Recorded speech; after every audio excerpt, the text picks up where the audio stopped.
तेजस्वी प्रसाद यादव ने इतिहास रच दिया है और बिहार का नाम और उनका नाम इतिहास में दर्ज किया जाएगा।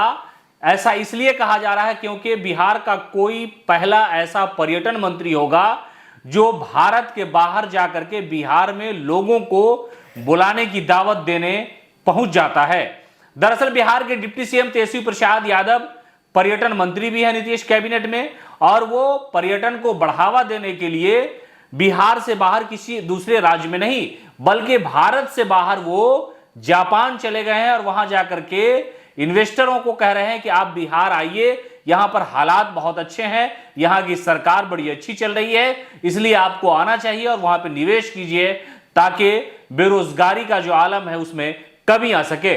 दरअसल नई सरकार के गठन के बाद लगातार तेजस्वी प्रसाद यादव सोशल मीडिया के साथ साथ सरकार की जो उपलब्धि है वो गिनाते नजर आते हैं और वो कह रहे हैं कि बिहार सरकार जो है दवाई, कार्रवाई, रोजगार, इन सारे मुद्दों पर आगे खड़ी है और युवाओं को रोजगार देने के लिए हमेशा प्रयास कर रही है। दरअसल जैसे ही तेजस्वी प्रसाद यादव जापान के लिए निकले, लोगों के जहन में यह सवाल आने लगा कि आखिरकार तेजस्वी यादव जापान क्यों जा रहे हैं। इसका जवाब उन्होंने खुद ही सोशल मीडिया के माध्यम से दिया। उन्होंने ट्विटर एक्स पर लिखा, फोटो डाला और कहा कि बिहार बढ़ रहा है और इसे और भी आगे बढ़ाने के लिए हम जापान पहुंच गए हैं। वहां पर मुलाकात हुई और मुलाकात के बाद वो सारी तस्वीरें सामने आ गई। दरअसल तेजस्वी यादव इतिहास में पहले ऐसे पर्यटन मंत्री बन गए हैं जो विदेश गए हैं और विदेश में जाकर के बिहार में पर्यटन को बढ़ावा देने के लिए उन्होंने जद्दोजहद की है।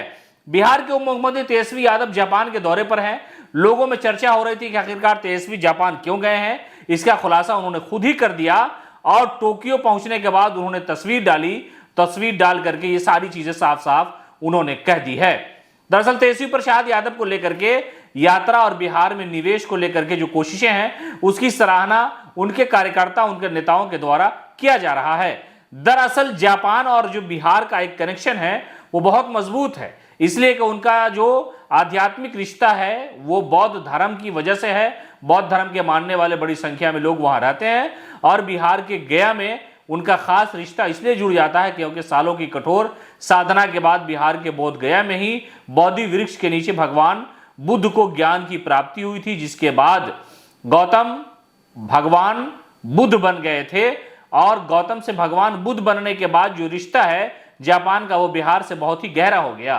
खास काम के लिए जापान गए तेजस्वी यादव ने इतिहास में अपना नाम दर्ज करा लिया। इससे पहले उनकी ही पार्टी के भी पर्यटन मंत्री रहे हैं।